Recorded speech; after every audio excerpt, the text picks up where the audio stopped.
what was your overall feeling about this one, just the way it went? Overall feeling is, you always feel good about a win, but you don't feel good about, for me, how we were inconsistent tonight with focus and transition in the first half, guarding the ball. And then they got some confidence shooting the ball, and then they started making shots. What I was, I wouldn't say excited or pleased with, but down the stretch, you could see when we need to execute and when guys are in their spots,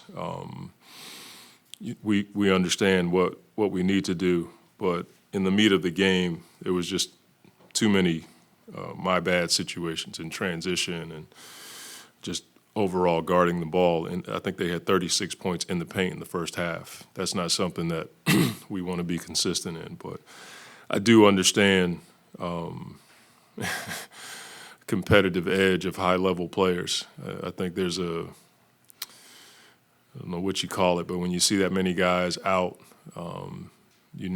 human nature, whatever you want to call it, sometimes you drop your guard, you drop your edge a little bit, and then they're, backup guys and a couple of their guys one guy who started playing well, and that turned us on a bit. So I get that part, but as we're trying to build some synergy and rhythm, you just want to see more consistency like we did in OKC down the stretch and in the fourth quarter. Coach, you look at Chris, we talked the last game about him shooting more. He said a career high from made three. Just how good was to see him. Yeah, I didn't know that. I think he's in this mode of having his feet and hands ready now, as opposed to catching it and putting it down and attacking. If they're going to double team Kevin or play off of whomever, play off of him to guard against Kevin and Book, he's got to make those shots, and we know that Chris is capable. Curious, Austin, a lot of minutes, Durant, a lot of minutes, Booker and Paul. I'm just taking that into consideration about tomorrow with those guys rest. We won't talk. We won't make that assessment right now official at all. But we're going to, get on the plane and talk to our guys and see what's best. It may make sense to play them a half. It may make sense to do something else. We're not quite sure. There's people that have acronyms by their name that I'm not qualified to have by my name that are a lot smarter than I am. And so I'll listen to all the information, and we'll have something in place by tomorrow. Is that the goal today, though, to get those guys in the range that they finished at? One of these games, yeah. We had to, get the capacity up for at least one game and see how guys respond. Like I said before, you can't hold on to that level of conditioning when you have a week off. You can try, but along with the conditioning, you got the emotion of the game, you got the competition emotion. There's a lot of things that you can't replicate in a practice. We'll do our best, but the bottom line is I think every team that has to wait a week is going to lose some conditioning, so we're going to be in the same position if you're in that spot where you know who you're going to play from Sunday to Saturday or Sunday to Sunday. You mentioned the execution down the stretch, and it seemed like you guys had success running plays and finding different reads out of it. What did you like about that? I just think the ability to put guys in different spots and read the defense. First few times in the pick and roll, they were letting Chris go right, and then we just guessed that they weren't going to let him go right, so we flipped everybody, and everybody adjusted well. The guy that doesn't get enough credit for opening up those shots is D.A. I mean, he puts a lot of pressure on the rim. He's a big body. He can score around the basket, and he can make free throws. And he's also a guy that can play in the pocket and pass to a corner guy or a pull guy behind him. So a lot of things were in place down the stretch.